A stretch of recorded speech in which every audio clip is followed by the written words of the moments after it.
सृष्टि का आरंभ हुआ तब से कई बार यह सवाल उठा कि ब्रह्मा विष्णु महेश में सबसे बड़ा कौन है। हमारे पुराणों में इसके विषय में कई कथा मिलती है। सनातन धर्म में कई सारे संप्रदाय और सब संप्रदाय में अपने अपने इष्ट देव को अधिक महत्व दिया गया है। फिर भी यह सनातन धर्म की महानता ही है कि हर संप्रदाय दूसरे संप्रदाय का आदर और सम्मान करते हैं। इतिहास में ऐसी कोई भी घटना का जिक्र नहीं है जहां एक संप्रदाय का किसी दूसरे संप्रदाय के साथ संघर्ष हुआ हो। दोस्तों, आज की वीडियो में हम बात करने वाले हैं कि भगवान शिव और भगवान विष्णु में कौन अधिक श्रेष्ठ है। ये काल चक्र है। इस काल चक्र में मैं आप सबका अभिनंदन करता हूँ। दोस्तों, YouTube के बेल आइकन को बजाना ना भूलें हमारे लेटेस्ट अपडेट के लिए। भगवान शिव क्षिप्रा प्रसादी हैं, अर्थात वे किसी भी प्रकार की पूजा से आसानी से प्रसन्न हो जाते हैं। हालांकि भक्तों को शुद्ध मन से प्रार्थना करनी चाहिए। ऐतिहासिक रूप से सभी असुर गंभीर तपस्या करके शक्तिशाली बन गए।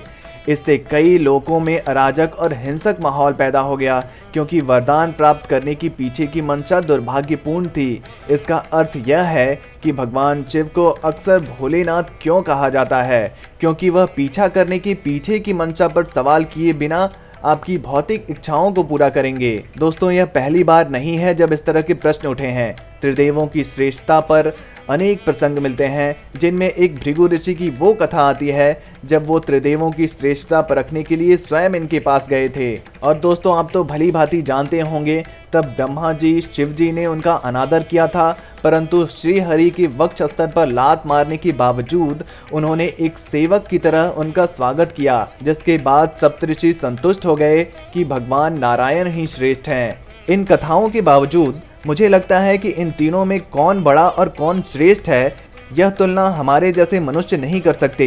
शिव पुराण और विष्णु पुराण दोनों में ही इन तीनों देवों को अभिन्न बताया गया है। हमारे पुराणों में यहाँ तक कहा गया है कि जो मनुष्य शिव द्रोह करके विष्णु की पूजा करता है और जो मनुष्य विष्णु द्रोह करके शिव जी की पूजा करता है, उनकी पूजा कभी स्वीकार नहीं होती।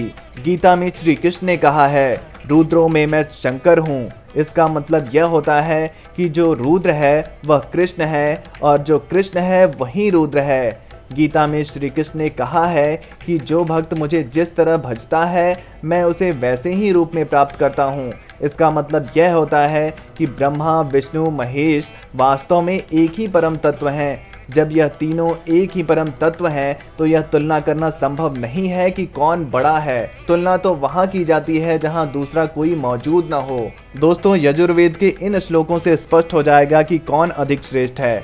शिवाय विष्णु रूप शिव रूप विष्णवे, शिवस्त्र हृदयम विष्णु विष्णवेश्च हृदयम शिवः, यथा शिवम यो विष्णुरवेम विष्णु मया शिवः, यथा नाम्र न पश्यामि और में स्वस्तिर्यूहि, यथा नारणम न भेदा स्वयो शिवार्गवयोस्था।